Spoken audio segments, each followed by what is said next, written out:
Hi all, welcome to social world. Social വേൾഡിൻ്റെ ഒരു പുതിയൊരു ക്ലാസ്സിലേക്ക് എല്ലാവർക്കും സ്വാഗതം. കഴിഞ്ഞ ക്ലാസ്സിൽ നമ്മൾ പഞ്ചായത്ത് രാജ് സിസ്റ്റത്തെ പറ്റിയിട്ടും അതിൻ്റെ ഫോർമേഷനെ കുറിച്ചിട്ടും ഏതൊക്കെ സ്റ്റേറ്റിലാണ് അത് ഫോം ചെയ്തത് എന്നതിനെ കുറിച്ചുമാണ് നമ്മൾ സംസാരിച്ചത്. എന്നാൽ ഇന്ന് നമ്മൾ പറയാൻ പോകുന്നത് പ്രധാനപ്പെട്ട കോൺസ്റ്റിറ്റ്യൂഷണൽ അമെൻമെൻറ്റ്സ് അഥവാ ഭരണഘടനാ ഭേദഗതികൾ ഏതൊക്കെയാണെന്നാണ് നമ്മൾ പറയാൻ പോകുന്നത്. പ്രധാനപ്പെട്ട രണ്ട് ഭരണഘടനാ ഭേദഗതികൾ ഉണ്ട്.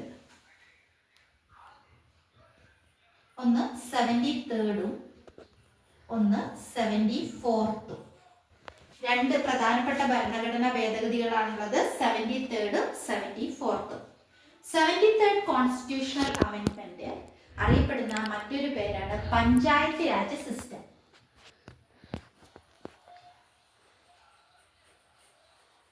Panchayat raj system. 74th constitutional അമെൻമെന്റ് അറിയപ്പെടുന്ന മറ്റൊരു പേരാണ് നഗർപാലിക.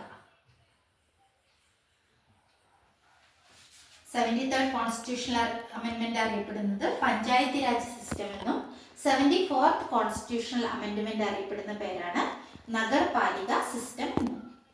പഞ്ചായത്ത് രാജ് സിസ്റ്റത്തിൽ ടെന്യൂർ ഓഫ് അഡ്മിനിസ്ട്രേഷൻ അല്ലെങ്കിൽ ഭരണ കാലാവധി എത്ര വർഷമാണ്? 5 വർഷമാണ്. അതേപോലെ തന്നെയാണ് 74th കോൺസ്റ്റിറ്റ്യൂഷണൽ അമെൻഡ്മെന്റ് അഥവാ നഗർപാലികയിലും ഉള്ളത്. നഗർപാലികയിലും അവിടെ ഭരണകാലാവധി അഥവാ ടെന്യൂർ ഓഫ് അഡ്മിനിസ്ട്രേഷൻ എന്ന് പറയുന്നത് 5 വർഷമാണ്.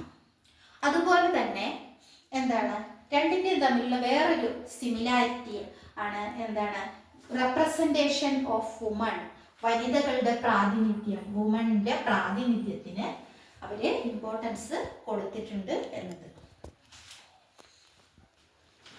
അതുപോലെ തന്നെ രണ്ട് സിസ്റ്റത്തിലും ഇലക്ഷൻ ചാർജ്, അതായത് ഇലക്ഷൻ ഒക്കെ നടത്തുന്നതിനുള്ള ചാർജ് സ്റ്റേറ്റ് ഇലക്ഷൻ കമ്മീഷനാണ് കൊടുത്തിട്ടുള്ളത്. പഞ്ചായത്ത് രാജിലായാലും നഗർപാലികയിലാണെങ്കിലും സ്റ്റേറ്റ് ഇലക്ഷൻ കമ്മീഷനാണ് ഇലക്ഷനുള്ള ചാർജ് കൊടുത്തിരിക്കുന്നത്. ഇത്രയും സിമിലാരിറ്റീസ് നമ്മൾ പറഞ്ഞെങ്കിലും ഇതിൻ്റെ പ്രധാനപ്പെട്ട രണ്ടും തമ്മിലുള്ള ഒരു പ്രധാനപ്പെട്ട ഡിഫറൻസ് ആണ് നമ്മളിനി നോക്കാൻ പോകുന്നത്. ഇത്രയും പറഞ്ഞത് എല്ലാവർക്കും ക്ലിയർ ആയല്ലോ?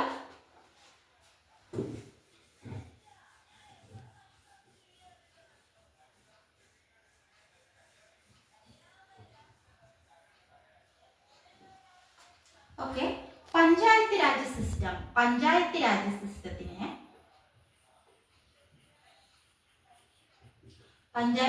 സിസ്റ്റത്തിനെ മൂന്നായിട്ട് തിരിച്ചിട്ടുണ്ട്. 3 ടയർ. ഏതൊക്കെയാണ് 3 ടയർ? നിങ്ങൾക്ക് പറയാൻ കഴിയുമോ? ആ 3 ടയർ പഞ്ചായത്ത് രാജ് സിസ്റ്റമാണ് gram panchayat, block panchayat, district panchayat. ഇങ്ങനെ മൂന്നായിട്ട് തിരിച്ചിട്ടുണ്ട്. 3 ടയർ സിസ്റ്റമാണ്. എന്നാൽ ഇപ്പോൾ നമ്മൾ നഗർപാലികയിലേക്ക് നോക്കുകയാണെങ്കിലോ, നഗർപാലിക അർബൻ ലോക്കൽ സെൽഫ് ഗവൺമെന്റിനാണ് ഇമ്പോർട്ടൻസ് കൊടുത്തിട്ടുള്ളത്. അത് 2 ടയർ സിസ്റ്റമാണ്. ഇവിടെ 3 ടയർ ആണെങ്കിൽ ഇവിടെ 2 ടയർ സിസ്റ്റമാണ്. ഏതൊക്കെയാണവ? ഒന്ന് നഗർ പഞ്ചായത്ത്.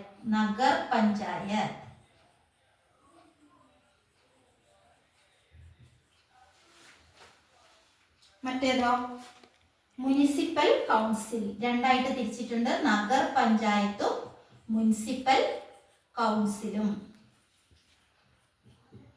ഇതാണ് പഞ്ചായത്ത് രാജ് സിസ്റ്റവും നഗർപാലിക സിസ്റ്റവും തമ്മിലുള്ള പ്രധാനപ്പെട്ട ഡിഫറൻസ്.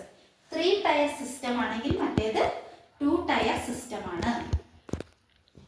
അപ്പോൾ പഞ്ചായത്ത് രാജിനെ പറ്റിയിട്ടും നഗർപാലികയെ കുറിച്ചിട്ടും എല്ലാവർക്കും മനസ്സിലായി എന്ന് ഞാൻ കരുതുന്നു.